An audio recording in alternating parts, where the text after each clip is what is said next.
The humid Georgia evening clung to Marcus Reynolds' skin as he guided his midnight blue Mercedes down Highway 82 toward Millbrook. 18 months. 18 months of living as M-Dog, a mid-level cocaine distributor with Atlanta connections and a taste for expensive things. 18 months of watching his marriage disintegrate, of missing his daughter's soccer games, of becoming someone he sometimes barely recognized in the mirror. But tonight could change everything. Tonight, D-Block was ready to introduce him to his cartel contact, the final piece of a puzzle the DEA had been trying to solve for 3 years.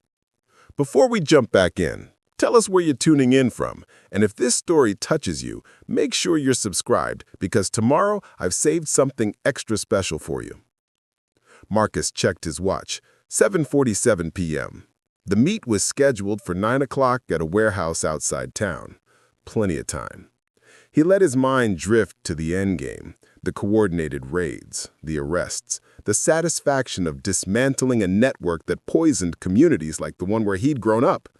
The one where his brother Jamal had been gunned down at 19, caught between rival crews fighting over street corners. That memory never faded, never softened. It was the emmer that kept him going through the long, lonely nights of undercover work. The patrol car appeared in his rearview mirror without warning, lights still off, maintaining a steady distance. Marcus's jaw tightened. He knew this dance too well, had experienced it enough times despite his badge, despite his federal credentials, despite every achievement in his 35 years. He checked the speedometer. 53 in a 55 zone. Signal lights functional, registration current. None of it would matter. Red and blue lights erupted behind him. Marcus exhaled slowly, pulling onto the shoulder with careful precision. His mind raced through calculations. This was a complication, nothing more. Show license and registration, be respectful, get back on the road. 15 minutes, tops. D-Block would never know. He rolled down the window and placed both hands on the steering wheel, fingers splayed where they'd be visible. The officer approached with his hand resting on his holstered weapon. Officer J. Whitmore, according to the name tag, face hard and suspicious even before reaching the window. License and registration. No greeting, no explanation for the stop. "Good evening, officer," Marcus replied, keeping his voice neutral, unthreatening. "May I ask why I've been pulled over?" Whitmore's eyes narrowed. "Broken taillight. License and registration. Now." The lie was so casual it might have been truth. Marcus had maintained this car meticulously. It was part of his cover, the successful dealer who took care of his investments. "I'm going to reach into my glove box for my registration and my jacket pocket for my wallet. Just want you to know my movements, officer. Just hurry up." As Marcus handed over his documents, he studied Whitmore's face. Mid-40s, weathered features, eyes that calculated worth before seeing humanity.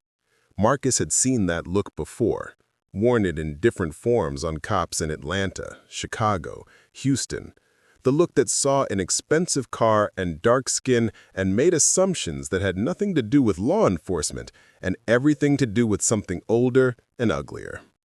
Marcus Reynolds, Whitmore read from the license. Atlanta address. What brings you to Millbrook, Mr. Reynolds? The emphasis on Mr. carried a sneer. Business. What kind of business? Private business. Whitmore's smile was thin and cold. Step out of the vehicle, Mr. Reynolds. This was escalating faster than Marcus had anticipated. He ran through his options in microseconds. Reveal his DEA credentials, blow 18 months of work, destroy D-Block's trust. Stay in character, risk arrest, but trust Captain Chen to extract him before real damage occurred. His phone buzzed in his pocket. Probably D-Block confirming the meet. Decision time. Marcus opened the door and stepped out, activating the emergency beacon in his watch with a subtle button press. The device would alert DEA headquarters to his situation. Help would come. It had to. Hands on the hood. Spread your legs. A second patrol car arrived, A younger officer emerged, looking uncomfortable with the situation unfolding before him. Officer Daniels, his name tag read. Fresh-faced, uncertain. Marcus filed that away. "Watch him," Whitmore ordered his partner. "I'm searching the vehicle." "Officer, I don't consent to any searches," Marcus stated clearly. Whitmore smirked. "Don't need your consent when I got probable cause. I smell marijuana coming from your vehicle." It was a textbook fabrication, the kind Marcus had read about in hundreds of civil rights complaints. He'd just never been on the other side of this, at least not well undercover, not when he couldn't simply flash his badge and watch the situation reverse itself.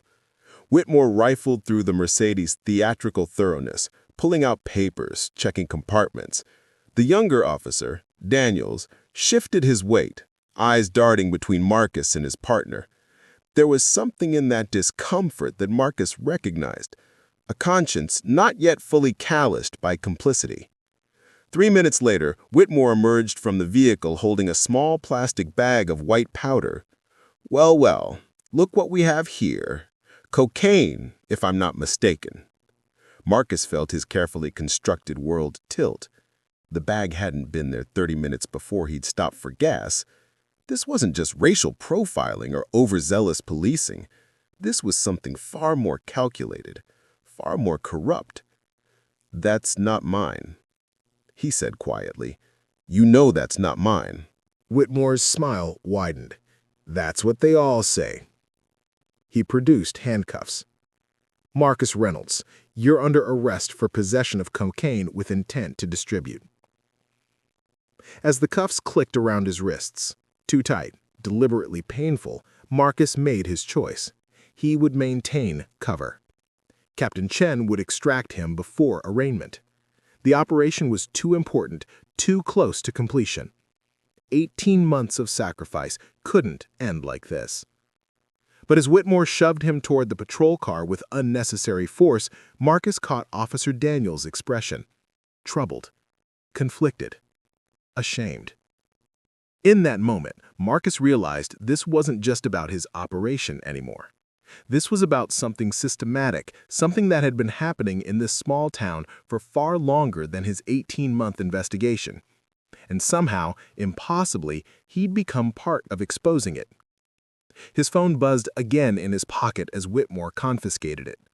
D-Block, wondering where he was. The carefully constructed cover story that had taken 18 months to build was about to face its first real test. And Marcus Reynolds, DEA agent, undercover operative, man who'd sacrificed everything for this mission, had no control over what happened next. The Millbrook Police Department smelled of stale coffee, industrial cleaner, and something Marcus couldn't quite identify. Resignation, maybe? Or institutionalized indifference. The booking process was humiliatingly routine. Fingerprints, mugshot, property inventory. Marcus played his part perfectly, channeling M-Dog's cocky defiance. "Y'all making mistake," he drawled, letting more Atlanta street inflection into his voice. "My lawyer gonna eat this bullshit charge for breakfast." The booking sergeant, a heavy woman with tired eyes and no nameplate, didn't even look up. Yeah, put your fingers on the scanner." Chief Harold Vickers emerged from his office, drawn by the commotion. Late 50s, soft around the middle, with the politician's smile of someone who'd climbed ranks through connections rather than competence. He studied Marcus with undisguised satisfaction. "Another one of Whitmore's stops?" he asked the sergeant. "Yes, sir. Cocaine possession, intent to distribute. Nice car out front, too." Vickers nodded approvingly. "Process the civil forfeiture paperwork. Vehicle that expensive probably pays for our new equipment upgrades." He glanced at Marcus. "Your fancy Mercedes is going to do more good serving this community than it ever did transporting whatever you were transporting." Marcus bit back his response. M-Dog would protest, but not too much. Street dealers understood the game, knew when they were beaten. "Man, this is some racist bullshit." "Save it for your arraignment," Vickers interrupted, already losing interest. "Lock him up." 300 miles away, Captain Lisa Chen's phone vibrated with an alert that made her blood run cold. She was in her office at DEA's Atlanta Field Division, reviewing quarterly reports, when the notification appeared. Agent Emergency Beacon activated. Reynolds, Marcus. She had the operations center on the line within 30 seconds. Give me Reynolds' location and status. Ma'am, GPS shows Millbrook, Georgia. We're accessing local law enforcement databases now. A pause. He's been arrested. Local PD booking system shows cocaine possession charges filed 23 minutes ago. Chen's mind raced through implications like a computer running threat assessments. Marcus was deep cover, his real identity known only to a handful of people. An arrest meant fingerprints, mugshots, background checks, any one of which could blow his cover if D-Block's network had the right connections. And in her experience, drug networks always had connections. Conference room now, she ordered her team. Wake up everyone on the Reynolds operation. Within 15 minutes, her core team had assembled. 3 case agents, 2 analysts, and Special Agent Raymond Torres, who burst through the door with barely controlled fury. We're extracting him now, Torres said before Chen could speak. I'll take a tactical team. Sit down, Ray. Captain, if his cover is blown, I said sit down. Chen's voice carried command authority earned through 20 years of difficult decisions. Torres sat, jaw clenched. Chen pulled up Marcus's case file on the screen. 18 months deep. We're 3 weeks from the cartel introduction. D-Block is finally ready to move Marcus up the chain. We extract him now, we lose everything. We leave him in custody, we might lose him, Torres shut back. You know what happens to cops in jail, even undercover ones. Hell, especially undercover ones if D-Block figures it out. The analysts were working quietly, pulling up Millbrook PD records. Ma'am, this Officer Whitmore who arrested Marcus, he's got a pattern. 28 arrests in the past 18 months. Majority minorities, all drug-related. 87% result in civil asset forfeitures. Chen studied the numbers. This wasn't random. This was systematic. Something that had been happening in this small town for far longer than his 18-month investigation. And somehow, impossibly, he'd become part of exposing it. We can't extract him overtly, Chen said, thinking aloud. But we can intervene through legal channels. Get Assistant U.S. Attorney Morrison on the phone. I want a federal prosecutor at Marcus's arraignment with a quiet word to the local judge. We'll get him released on technicalities, minimal exposure. Torres shook his head. You're gambling with his life. I'm gambling with the mission, Chen corrected, which is what Marcus signed up for. He knew the risks. Did he know the risks included you leaving him in a corrupt jail to protect your case stats? The room went silent. Chen met Torres's glare without flinching. That's out of line, Agent Torres. Is it? Because from where I'm sitting, you're treating Marcus like an asset instead of a person. We've already taken his marriage, his relationship with his daughter, 18 months of his life. How much more does this operation cost before it's not worth it? Chen understood Torres's loyalty. She even respected it. But she also understood institutional mathematics. One agent, one operation versus a trafficking network that moves 50 kilos monthly and has compromised law enforcement in 3 states. That's the calculation, Ray. You want to make it? Before Torres could respond, another analyst interrupted. Ma'am, we've got a problem. D-Block's organization monitors arrest databases. We've known that. Someone matching Marcus's physical description was just flagged in the Millbrook system. They're going to know about this. The room's temperature seemed to drop. If D-Block suspected M-Dog was compromised, as a snitch or worse undercover, Marcus would be dead before any extraction team could reach him. Get Morrison moving on that federal intervention, Chen ordered. And someone called D-Block's phone. Leave a message that M-Dog's cousin is trying to reach him. Ray, that's you. You're going to have to sell a story. Torres stood, face grim. What story? I don't know yet. Figure something out. Buy us 24 hours. As her team scattered to their assignments, Chen pulled up Marcus's personnel file. The photo showed a man younger than 35, worn down by the weight of becoming someone else. His jacket was impressive. Commendations, successful operations, a trajectory toward command positions. And underneath all the official language was the real story. A man who'd lost his brother to street violence and dedicated his life to preventing that pain in others. She'd read about the trolley problem in ethics classes at the academy. 1 person versus 5, who do you sacrifice? The instructors never mentioned how it felt to actually pull that lever, to choose which lives mattered more. They never mentioned the weight that settled in your chest and never quite lifted.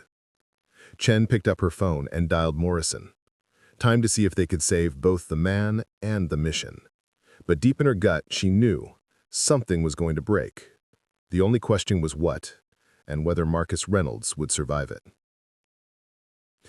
The Millbrook holding cell smelled of sweat, despair, and industrial disinfectant that couldn't quite mask the underlying decay. Marcus sat on a metal bench, maintaining M-Dog's posture, sprawled, defiant, unbothered, while his mind ran tactical assessments. 4 other men shared the space.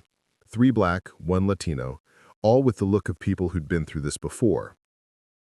"First time?" asked the man nearest him, mid-40s with graying temples and exhausted eyes. Marcus shrugged. "Nah, first time in this particular shithole." A bitter laugh circulated through the cell. "Whitmore get you, huh?" another man asked. "How'd you know?" "He's got a type. Black or brown, driving something nice, not from around here. Found drugs in your car?" Marcus nodded slowly, seeing the pattern crystallize. "Glove box. Wasn't there when I got pulled over." "Never is," the older man said. "Name's Terrence. He got me 6 months ago. Said he found meth in my truck. I was driving through town after my daughter's graduation, heading back to Charleston. They took my truck, said bail so high I couldn't make it, kept me here 3 weeks before dropping the charges. By then, the forfeiture period had passed. Lost a $30,000 vehicle over fabricated evidence." The stories tumbled out, each one a variation on Marcus's experience. Eduardo, the Latino man, had been targeted while driving his landscaping company's van. Cocaine allegedly found in the back, company vehicle seized, business destroyed. Jerome had been a visiting professor at the regional college, stopped for a broken headlight. Heroin mysteriously discovered. Marcus listened, documenting every detail mentally, seeing his brother's death in a new light. How many of those stories had ended differently?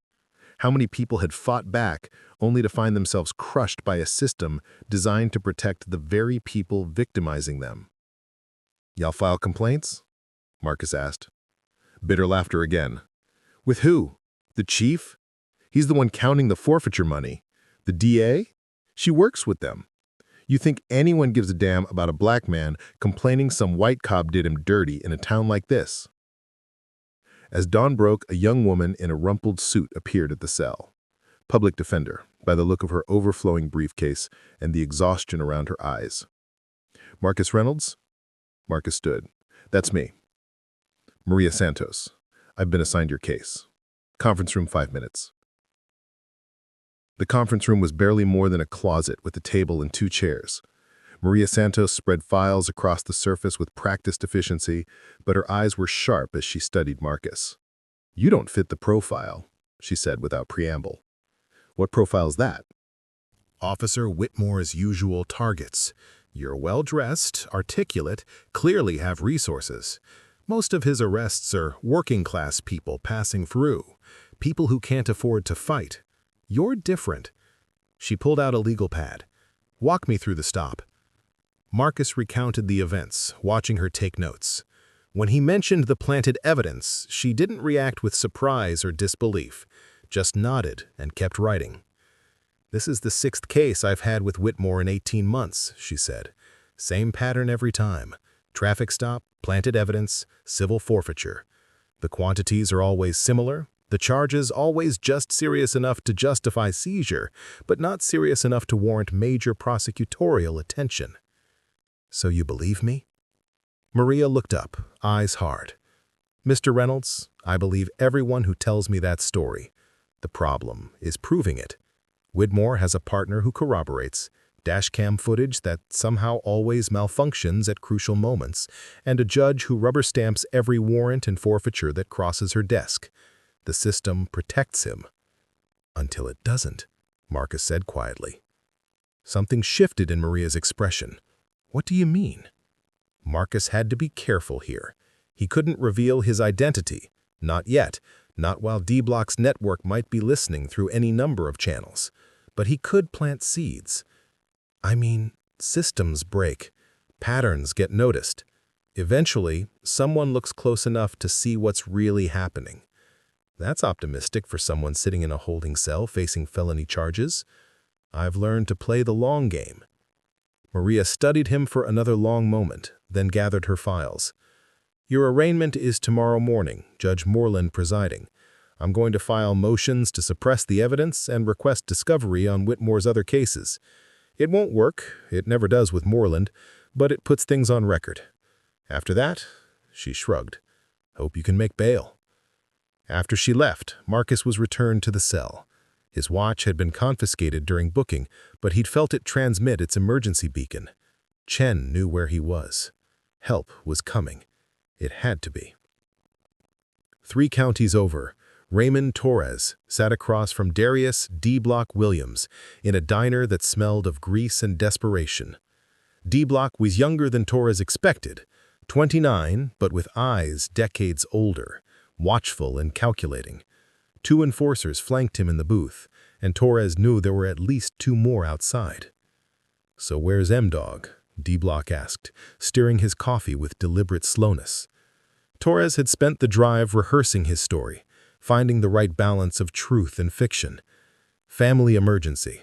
His mama had a stroke last night. He's in Atlanta dealing with it. That right. D-Block's tone was casual, but his eyes were cold. Funny thing, I got word someone matching M's description got arrested in Millbrook last night. Drug charges. Now that's a hell of a coincidence, don't you think? Torres's pulse spiked, but he kept his expression neutral. M-Dog's cousin would be defensive, not scared. Man, half the brothers in Georgia match M's description. And he was in Atlanta with me when we got the call about his mama. I put him on the plane myself. You got proof of that? What, you want me to show you a boarding pass? Since when we need to prove shit to each other? The tension stretched, like a wire ready to snap. Then D-Block smiled, but it didn't reach his eyes. Just asking questions, Ray. These days can't be too careful. Too many snitches, too many cops playing dress-up. M-Dog ain't no snitch, Torres said with genuine conviction. Man's been solid since day one. Then he won't mind me checking on his mama. What hospital she at? Torres felt the trap closing. They hadn't prepared a full legend for this contingency. He said, Grady Memorial. After Torres left, D-Block pulled out his phone. We've got a problem. Back in Millbrook, Maria Santos sat in her office long after midnight, files spread across her desk. 6 cases, same pattern, same officer, same judge. The evidence was circumstantial, but damning. She'd noticed it months ago, but cases kept getting dropped, clients kept disappearing back to their lives, and the machine kept grinding forward.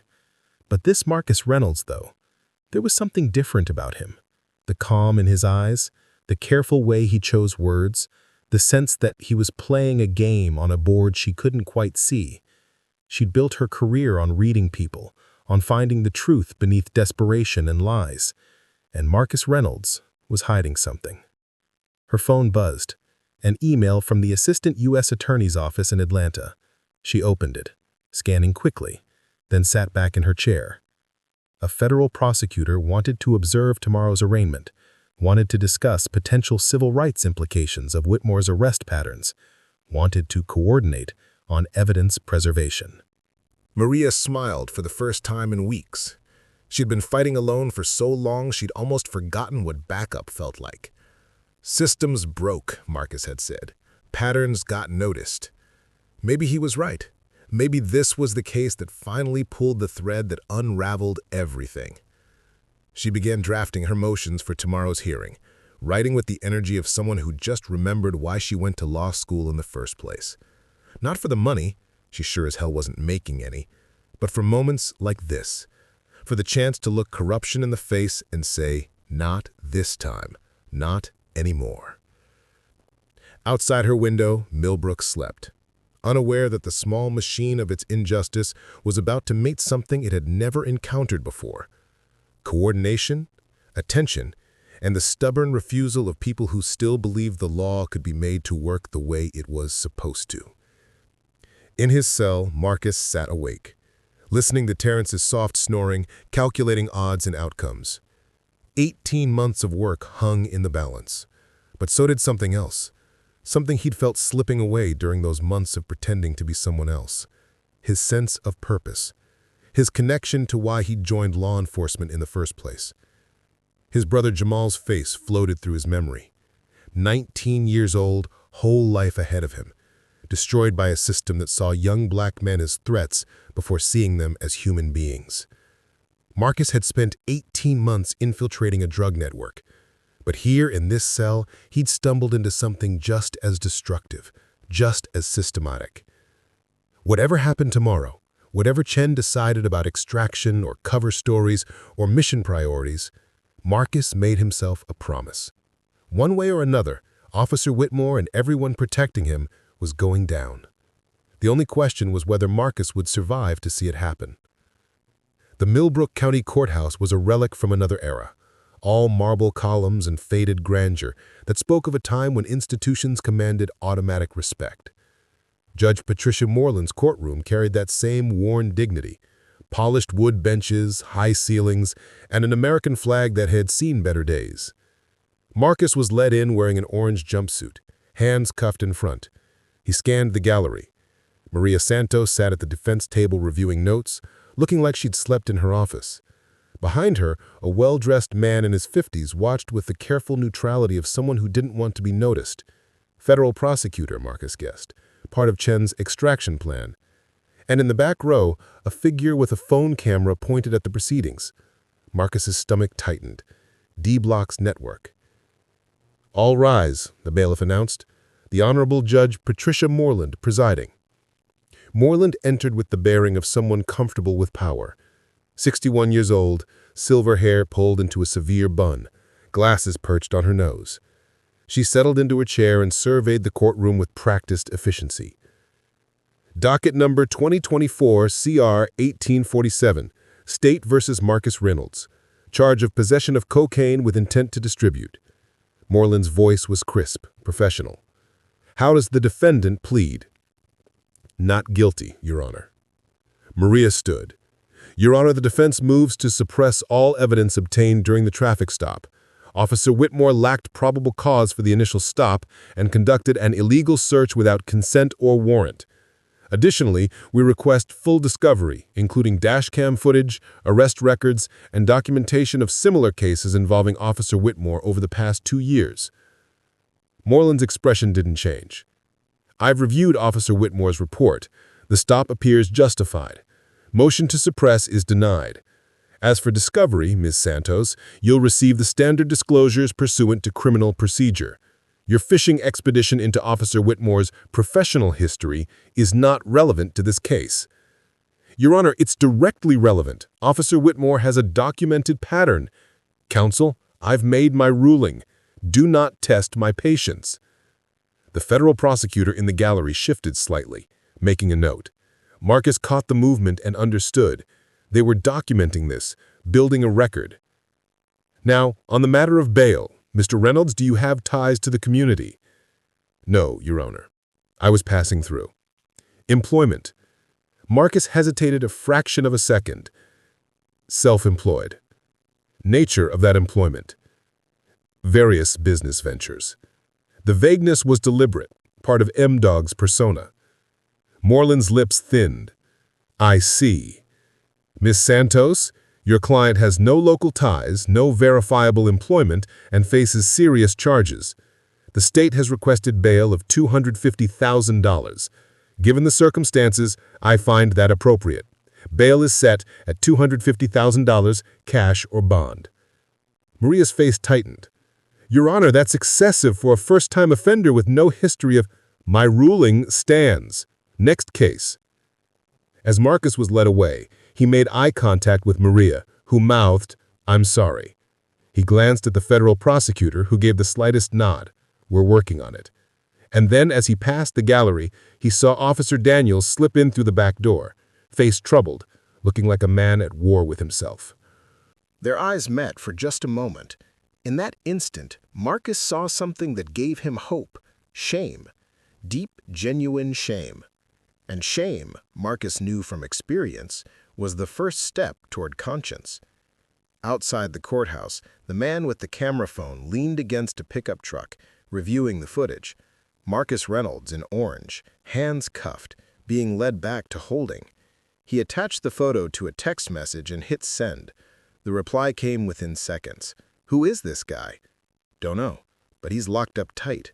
Judge set quarter-meal bail." Another pause, longer this time. Then, "Find out everything, now." Officer Daniels sat in his patrol car 3 blocks from the courthouse, hands gripping the steering wheel so hard his knuckles went white. He'd watched Whitmore plant evidence before, 3 times now in the 6 months since he'd joined the force. Each time he'd told himself it was justified, that these people were criminals anyway, that Whitmore was just taking shortcuts to get bad guys off the streets. But Marcus Reynolds was different. The calm in his eyes, the intelligence in his responses, the way he'd stood there and watched his world collapse without losing composure. That wasn't a drug dealer caught dirty. That was something else. Daniels thought about his father, who died in the line of duty when Daniels was 17, killed trying to serve a warrant, doing things right, playing by rules he believed in. What would his father think of what Daniels had become? An accessory to corruption? Too scared or too weak to stand up to a partner who'd turned the badge into a license to steal? He pulled out his phone, scrolled through contacts, found the number for Maria Santos. His finger hovered over the call button. 1 call. That's all it would take.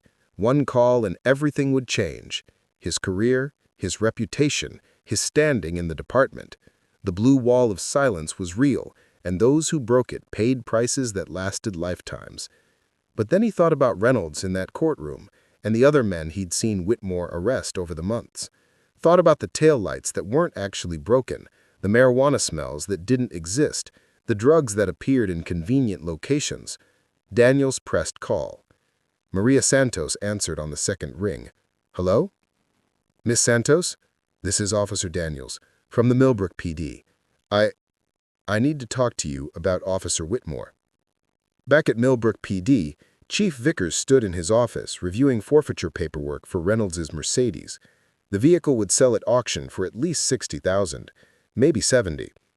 The department would get 80% of that after legal fees, new equipment, overtime payments, maybe those body cameras the county commissioners kept pushing. Everyone won. Well, everyone who mattered. His phone rang. Whitmore. "Chief, we might have a problem." Vickers sighed. Problems were becoming more frequent. "What kind of problem?" "That public defender, Santos, she's asking questions about my other arrests. Filed a motion for discovery on my history." Moreland denied it. "Yeah, but she's digging. And there was a Fed in the courtroom. Didn't say anything, just watched." Vickers felt a familiar tightness in his chest. Feds meant scrutiny, and scrutiny meant audits, and audits meant people like him explaining how a small-town police department had seized $2 million in assets over 3 years. What kind of Fed? Didn't identify himself, just sat there taking notes. Probably nothing. Justice Department sends observers sometimes, routine oversight. Long as our paperwork's clean, we're fine. "Chief, my dash cam from last night? What about it?" "It malfunctioned. Again. During the stop." Vickers closed his eyes. "Jake, how many times have I told you?" I know, but the tech's finicky, and when I'm focused on the stop, I forget to check. Fix it. Get the camera fixed, or get better at faking the malfunction reports. This Reynolds case, it needs to be clean. Guy shows up in an expensive car, no local ties, cash business. He's probably dirty. But we need everything, by the book, from here on. After hanging up, Vickers pulled up Reynolds' file on his computer. Something bothered him about it.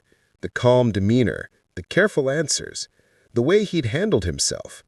Most drug dealers, they fell apart in lockup or came out swinging with bluster. Reynolds did neither. He was professional. Vickers made a note to run a deeper background check, just to be safe. In the holding cell, Marcus had company. D-Block's man, muscle-bound, tattooed, and with eyes that had seen violence and inflicted it, had been processed an hour ago on public intoxication charges that would be dropped by morning.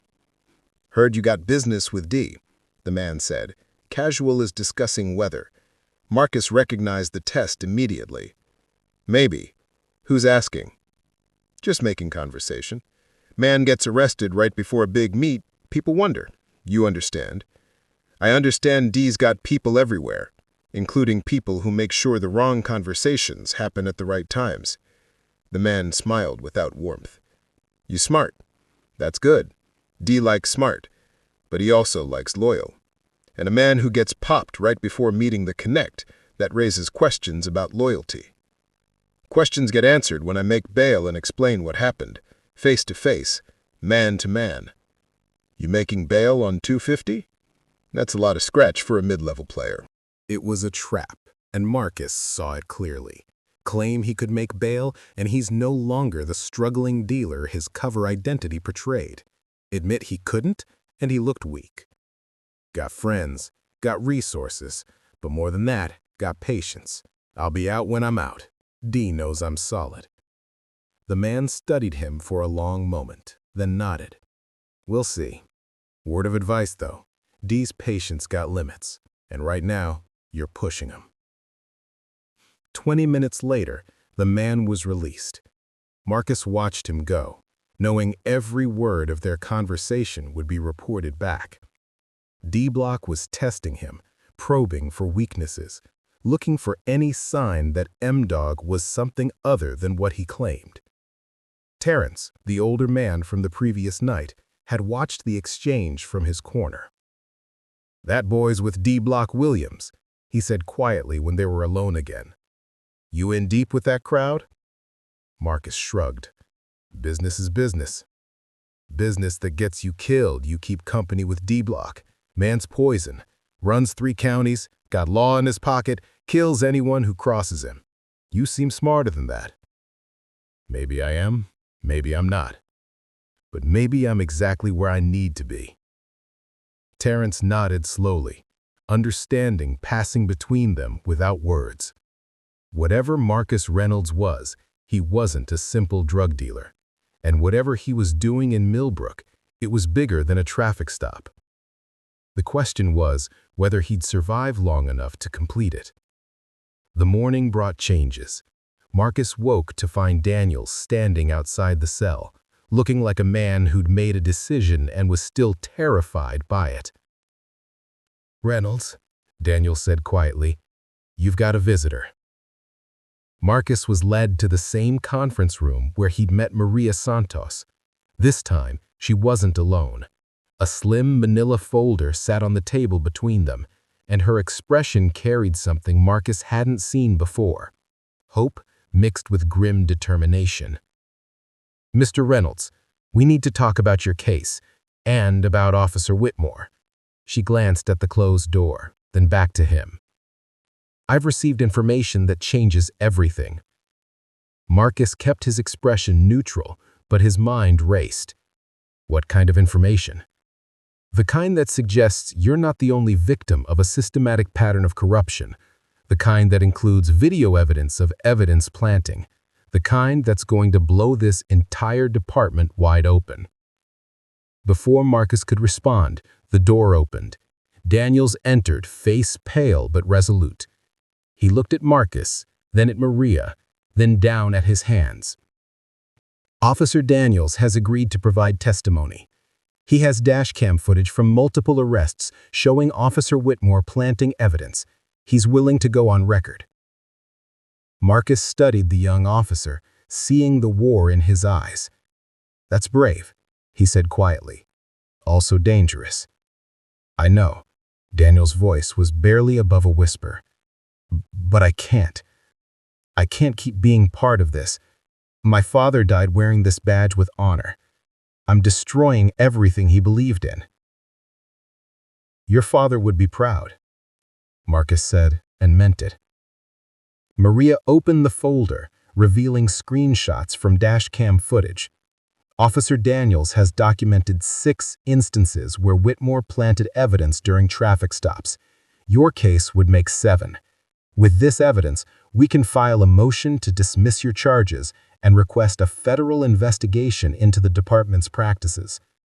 Marcus's mind raced through implications. This was good. This could clear him, could expose corruption, could justify the blown operation. But it also meant publicity, federal attention, media coverage, all things that would reach D-Block's ears within hours. "How quickly can this move?" Marcus asked. "I can file emergency motions this afternoon. With federal cooperation," she glanced meaningfully at Marcus, "we could have you released by tomorrow." The emphasis on federal cooperation told Marcus she suspected something. Smart woman. "There's something you should know," Marcus said carefully. "I'm not who you think I am, and this situation is more complicated than a simple corruption case." Maria's eyes sharpened. "I thought so. DEA?" The surprise must have shown on Marcus's face because she smiled slightly. "Mr. Reynolds, I've been a public defender for 3 years. I've seen every kind of defendant there is. You don't carry yourself like a drug dealer. You carry yourself like law enforcement. The question is whether you're going to trust me with the truth or keep playing whatever game you're playing while your cover collapses around you." Marcus looked at Daniels, who seemed equally surprised. Decision time. Reveal his identity and give up on the operation, or maintain cover and watch everything unravel anyway. His phone, still in evidence lockup, was probably filled with messages from D-Block by now. Torres had bought them time, but that time was running out. Chen's extraction plan was compromised by Daniel's unexpected intervention, and somewhere out there, D-Block was making calculations about M-Dog's loyalty. "I need to make a phone call to my supervisor. After that, I'll tell you everything." 300 miles away, Captain Chen was in an emergency video conference with her superiors when her secure line rang. Marcus, finally. "I need extraction," Marcus said without preamble. "The cover is blown. Local cop is coming forward with evidence about corruption, which means federal investigation, which means publicity, which means D-Block knows within 24 hours. Chen closed her eyes. 18 months of work. 48 hours from the cartel introduction. And now it was ending not with a coordinated takedown, but with a whimper of bureaucratic inevitability. "Understood. I'm sending Torres with an extraction team. 4 hours. Captain, there's something else. This corruption case, it's bigger than we thought. Multiple victims, systematic targeting, evidence planting going back years. We can't just extract and walk away." "Marcus, our mission is the trafficking network, not local police corruption." "Our mission is justice," Marcus shot back. "And right now, there are people in this jail who lost everything because of a corrupt system. People who look like my brother, who got targeted because of the color of their skin. I didn't join the DEA to ignore that." Chen was silent for a long moment. "You're compromised, emotionally, operationally. You need to step back. I need to finish what I started, both operations." "That's not how this works."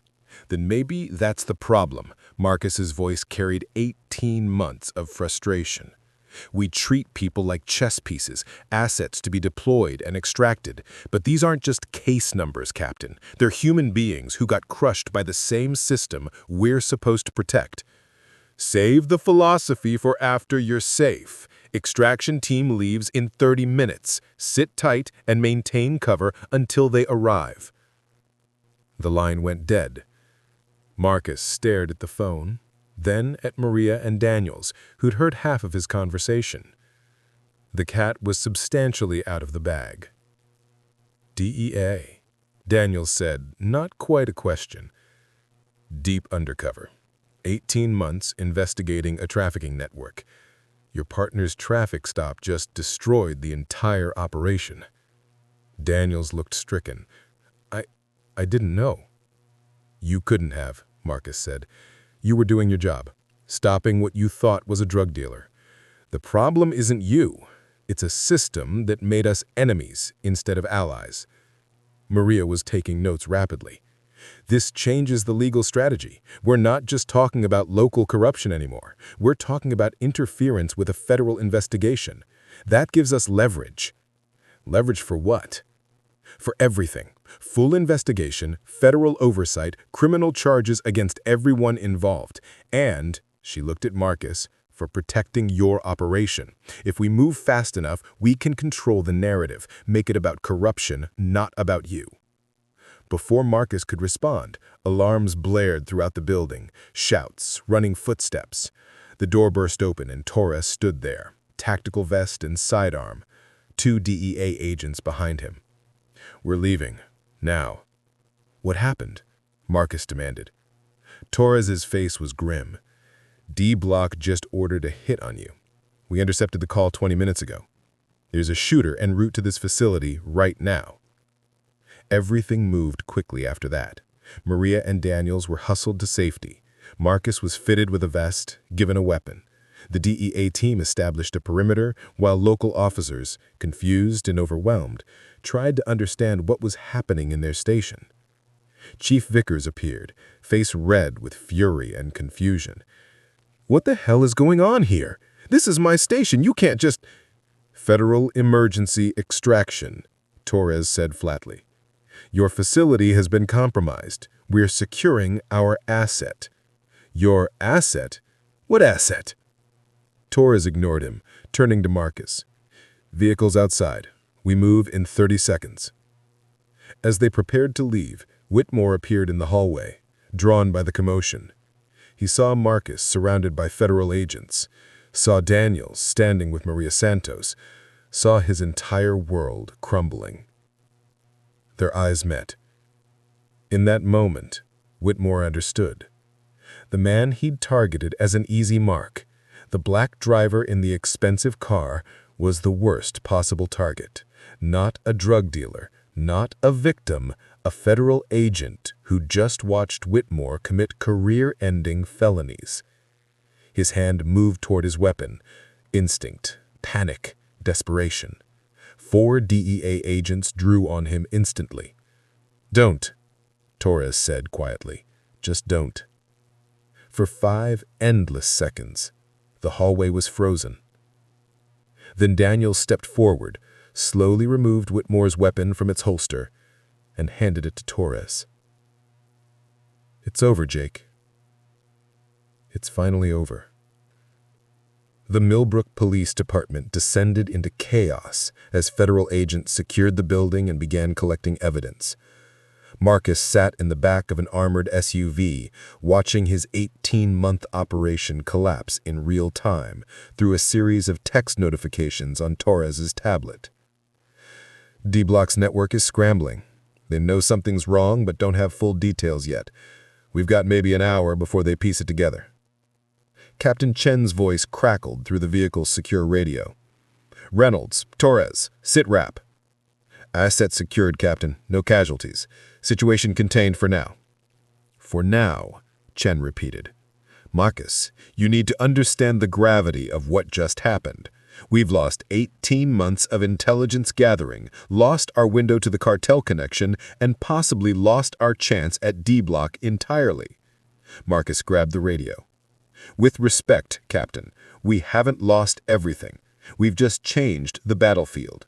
D-Block is going to run. That's predictable. We know his routes, his contacts, his safe houses. We can still catch him. Not with your cover blown, we can't. Before Marcus could respond, Torres's phone rang. He answered, listened, and his expression went dark. We've got another situation. Keisha Reynolds is at the station. Marcus felt his stomach drop. What? Your wife saw you on the news. Local coverage of the federal raid at Millbrook PD. You're in the background of multiple shots. She recognized you and drove down from Atlanta. She's demanding to see you." The SUV fell silent. Marcus's personal and professional lives, carefully separated for 18 months, were about to collide in the worst possible way. "I need to see her," Marcus said. "Negative," Chen replied through the radio. "That's too risky. Your identity needs to stay protected." "Captain, she's already here. If we don't control this conversation, she's going to tell anyone who'll listen that the man in federal custody is Marcus Reynolds, DEA agent. That information gets to D-Block and I'm dead." Another pause. Then Chen's resigned voice. "You've got 10 minutes. Make it count." They brought Keisha to a secure conference room in a nearby federal building. She looked older than Marcus remembered, or maybe he just hadn't let himself really see her in the brief, strained interactions of the past 8 months. Her hair was pulled back, stress lines around her eyes, wearing the burgundy cardigan he'd given her 3 anniversaries ago. When she saw him, something complex flickered across her face. Relief, anger, love, resentment, all compressed into one moment. 8 months, she said, voice shaking. 8 months since you left for this assignment. 8 months of nothing. And I see you on TV being led out of a police station by federal agents, and I don't even know if you're alive or dead or under arrest yourself. Keisha, don't. She held up a hand. Don't Keisha me. Don't give me the speech about operational security or need to know or any of the other excuses. I'm your wife, Marcus. Or I was. Or I don't even know anymore. Marcus felt the weight of 18 months of separation, of lies and cover identities and missed moments. I'm sorry. Sorry doesn't bring you home for Zara's birthday. Sorry doesn't explain to a 7-year-old why her daddy doesn't call. Sorry doesn't... Her voice cracked. She took a breath. Composed yourself. What's going on? What are you involved in? Marcus glanced at the two-way mirror, knowing Therese and probably Chen were listening. I can't tell you everything, but I'm undercover investigating a drug trafficking network. The local cop who arrested me didn't know who I was.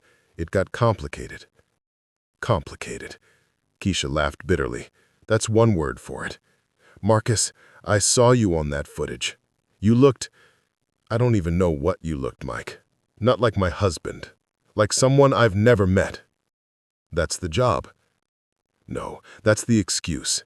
The job is what you do.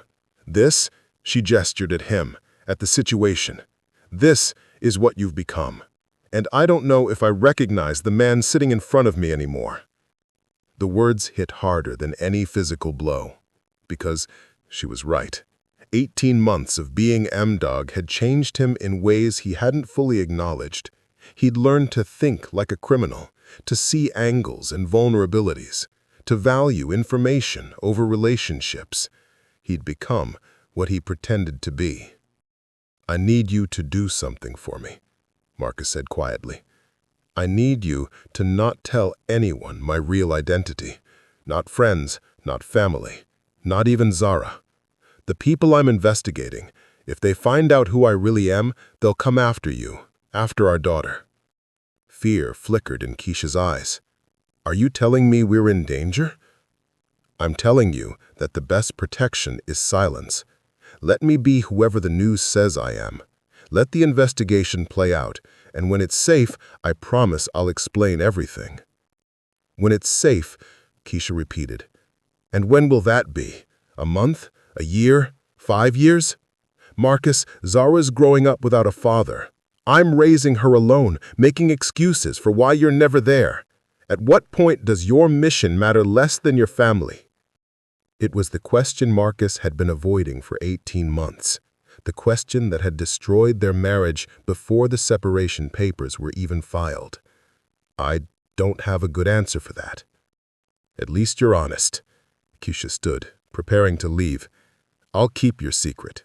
Not for you, for Zara. Because if something happens to you, she deserves to know her father was trying to do something that mattered, even if it cost him everything else. She paused at the door, looking back at him. There was a time when I believed we could have both. Your career and our family. Your mission and our marriage. But this job, it doesn't just take your time, Marcus. It takes your soul. And I don't know if there's anything left of the man I married." After she left, Marcus sat alone in the conference room, her words echoing in the silence. Therese entered quietly, placing a bottle of water on the table. "Rough conversation," Therese said. "She's right, you know, about all of it." Therese replied. "But that doesn't change what we're doing. The people we're chasing, they destroy families every day. Keisha sees what it costs you. She doesn't see what it prevents. Does that make it worth it?" The radio crackled. Chen's voice, urgent. "We've got movement on D Block. He's pulling assets, liquidating accounts, preparing to run. If we're going to move on him, it needs to be now." Marcus stood, pushing thoughts of Keisha and Zara aside. He'd deal with his shattered personal life later. Right now, there was work to finish. Across town, Officer Whitmore sat in an interrogation room, watching his world end through his own reflection in the one-way mirror. FBI agents had taken over the investigation, making it clear that this was federal now.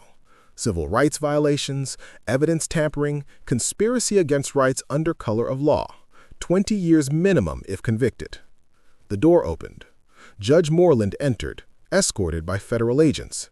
She looked smaller somehow, stripped of her judicial robes and the authority they represented. "Jake," she said quietly, sitting across from him. "They got you too?" "Bank records. Campaign contributions that matched forfeiture dates. They've been building a case for months, apparently. We never saw it coming."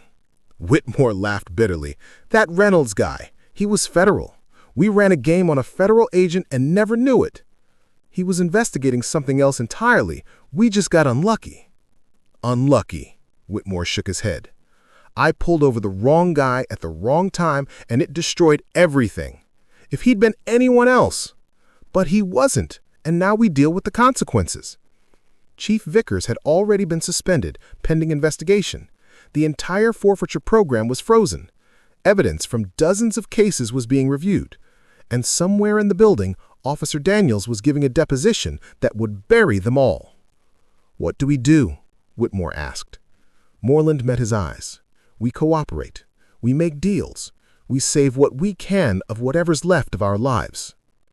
It was a strange moment of clarity for Whitmore. For 8 years, he justified every planted bag, every fabricated report, every stolen vehicle. He told himself he was cleaning up the streets, that these people were criminals anyway, that he was just working smarter. But sitting in this room, facing decades in prison, he finally understood what he'd really been.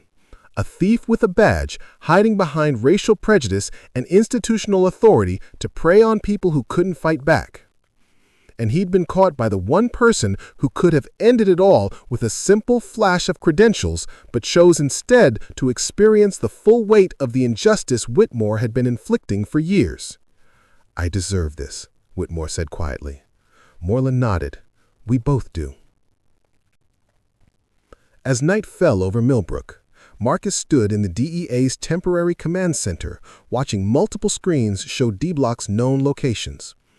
The trafficker was smart enough to know something had gone wrong, but not smart enough to disappear quietly. He was making moves, contacting people, trying to understand what had happened. "He's going to run," Torres said. "Tonight, tomorrow at latest. Then we move faster," Marcus replied. "Captain, what's our authorization?" Chen's voice came through the speaker. "Limited. We can surveil, but we can't move without hard evidence linking him to active trafficking. Your undercover work isn't enough. It's compromised now. We need something new." "Then we force his hand, make him think I'm coming for him, make him panic and reach out to his cartel contact. We intercept that communication and we've got our evidence." "That's a huge risk," Chen said. "You're using yourself as bait." "I've been bait for 18 months, Captain. Might as well make it count." As the team planned their next move, Marcus's phone buzzed. A text from Keisha. "Zara wants to talk to you. I told her you'd call when you could. No pressure, just when you can." Marcus stared at the message, then at the screens showing D Block's movements, then back at his phone. The choice between mission and family crystallized in a simple text message. He pocketed the phone without responding. There'd be time for family after the operation. There had to be. But deep down, Marcus wondered if Keisha was right, if maybe he'd already lost everything that mattered while chasing something that might not matter at all. Torres dove behind a vehicle just as D-Block shots punched through the space where he'd been standing. Return fire forced D-Block to cover. The firefight lasted 90 seconds, an eternity measured in heartbeats and spent brass. When it ended, D-Block's enforcers were down, wounded but alive. The cartel representatives had surrendered, and D-Block himself sat against a truck tire, weapon discarded, hands on his head. Torres approached him slowly, weapon trained. "Darius Williams, you're under arrest for drug trafficking, money laundering, attempted murder of a federal officer, and about 15 other charges I'll remember later."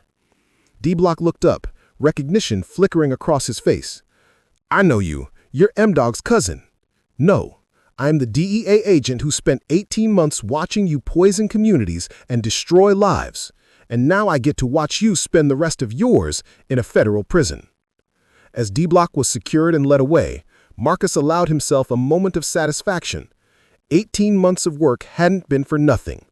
The operation had changed, morphed into something different than planned, but they'd still gotten their target. Torres found Marcus afterwards, both of them watching from the surveillance van as the scene was processed. "You saved my life. Again." You weren't supposed to be out there. I know, but I couldn't sit back while everyone else took the risk. That's not who I am. Marcus understood that. He'd spent 18 months being someone he wasn't, and it had nearly destroyed him. But Torres was right about one thing. You couldn't run from who you were at your core. "This is it for me," Marcus said. "Blast field operation. I'm done." "What will you do?" "I don't know yet, but something that lets me go home at night. Something that doesn't require me to forget I have a daughter." Torres nodded. "You earned it. Hell, we all did."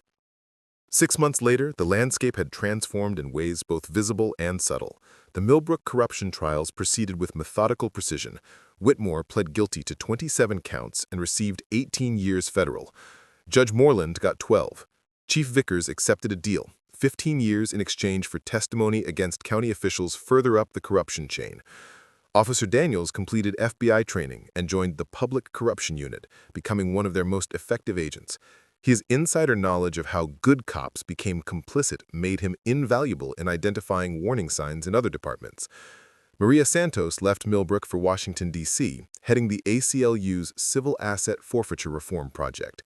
The Millbrook case became precedent in 3 federal circuits, fundamentally changing how law enforcement could seize property without convictions. She'd found her calling not in defending individual clients, but in reforming the system that had failed them. Captain Chen received a lateral transfer to a training position, neither promotion nor punishment, but recognition that her operational decision-making had become compromised by institutional pressures. She taught now, instructing new case agents about the balance between mission objectives and agent welfare.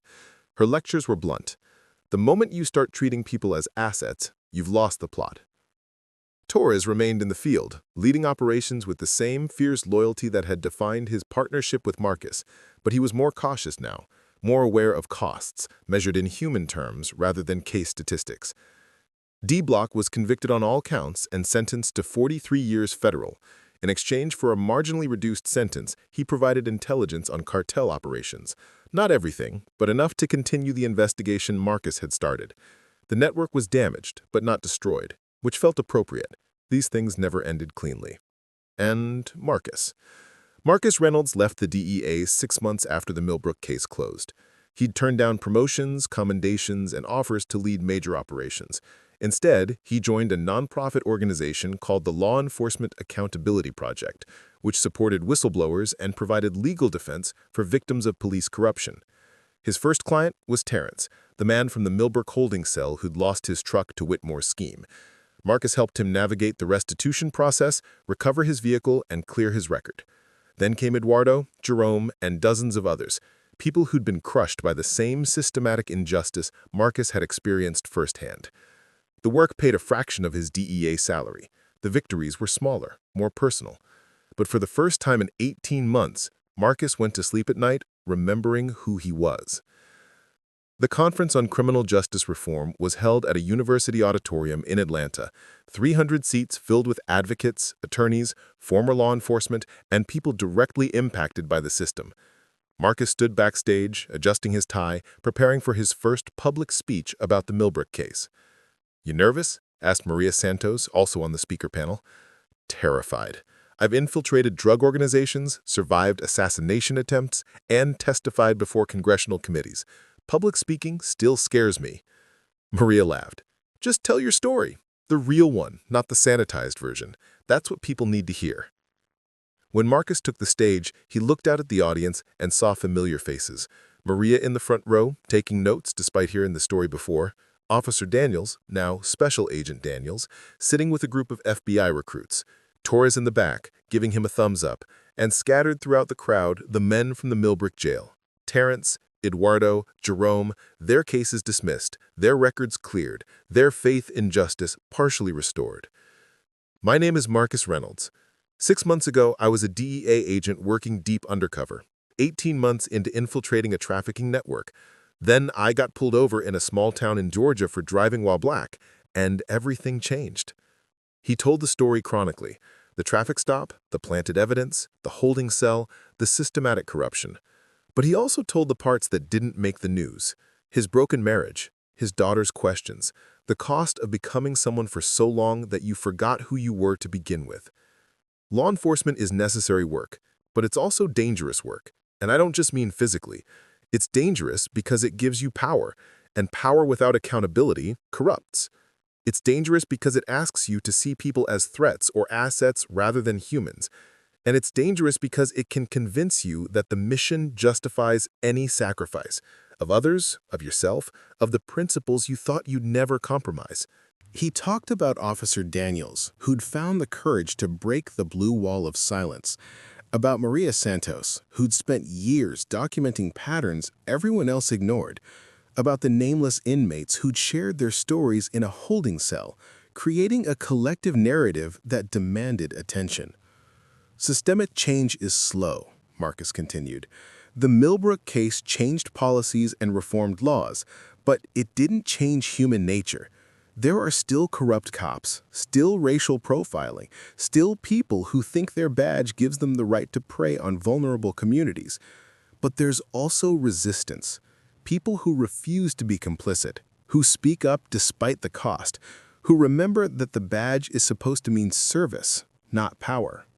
He paused, finding Daniels in the crowd.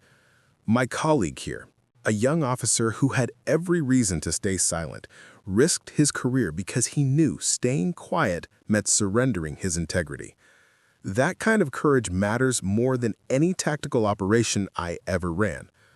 In the Q&A section, a young black woman asked the question Marcus had been dreading: "Do you regret the 18 months you spent undercover, given what it cost you personally?"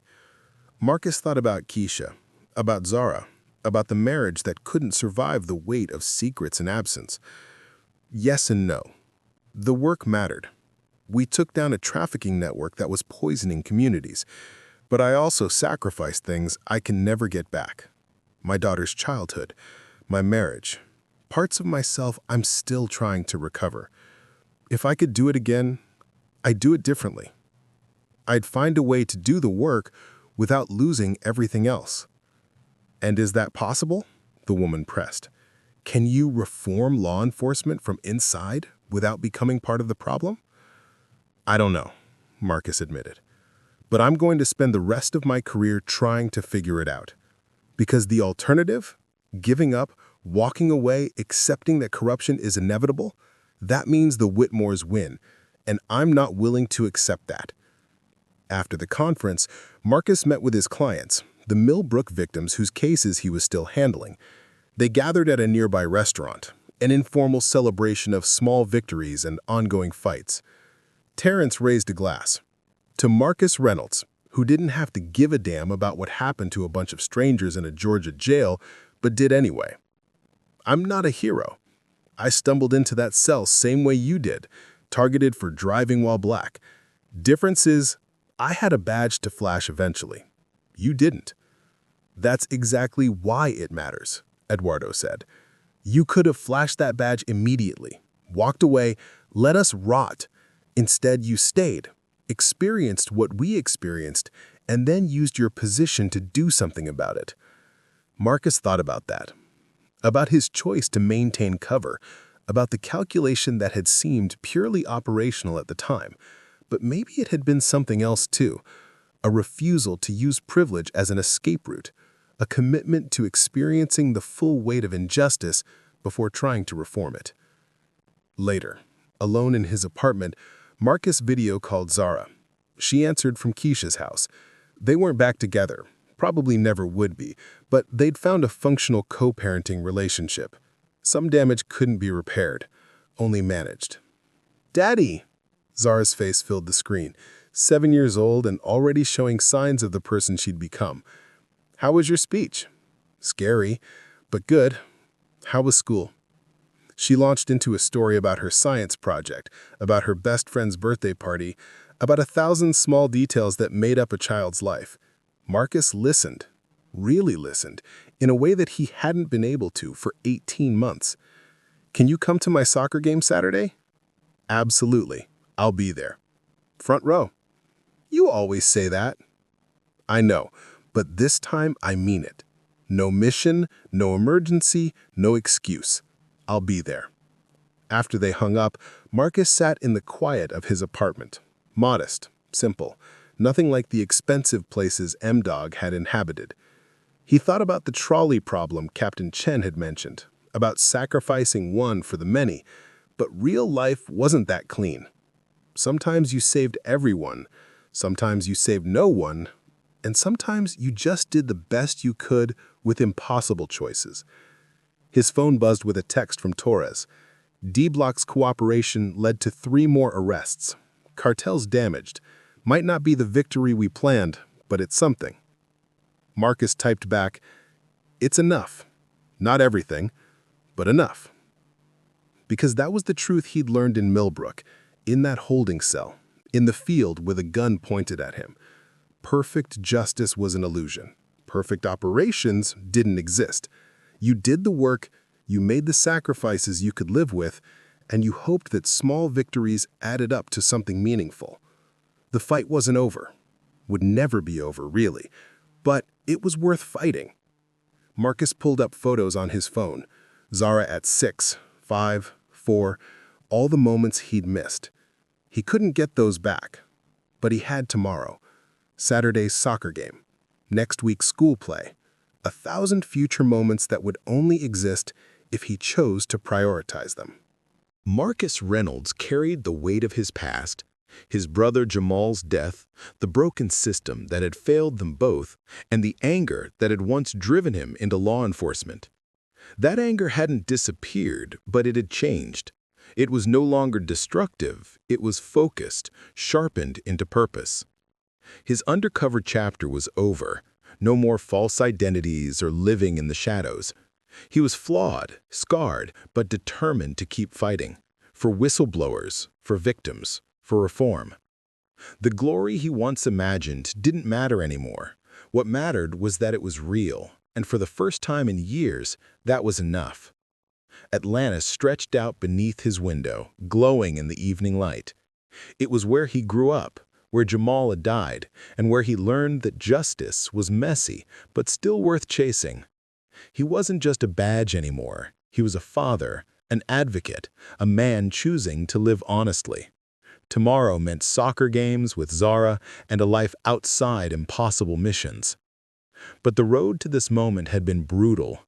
Marcus had nearly been killed during a staged escape attempt in county jail, a setup by corrupt officials. Deputy Carson turned on him, only to be stopped when Officer Daniels, choosing integrity over loyalty, disarmed his partner. Simultaneous raids exposed Judge Moreland and Chief Vickers, toppling the corruption network. Though his cover was blown, Marcus survived. He called Zara that night, shaken by how much he had missed. "I had a gun pointed at me, and all I could think was, I can't even remember our last conversation." That call forced him to face the cost of his choices. His marriage with Keisha fractured under the weight of secrets. 18 months undercover had ended in partial victories, but also deep losses.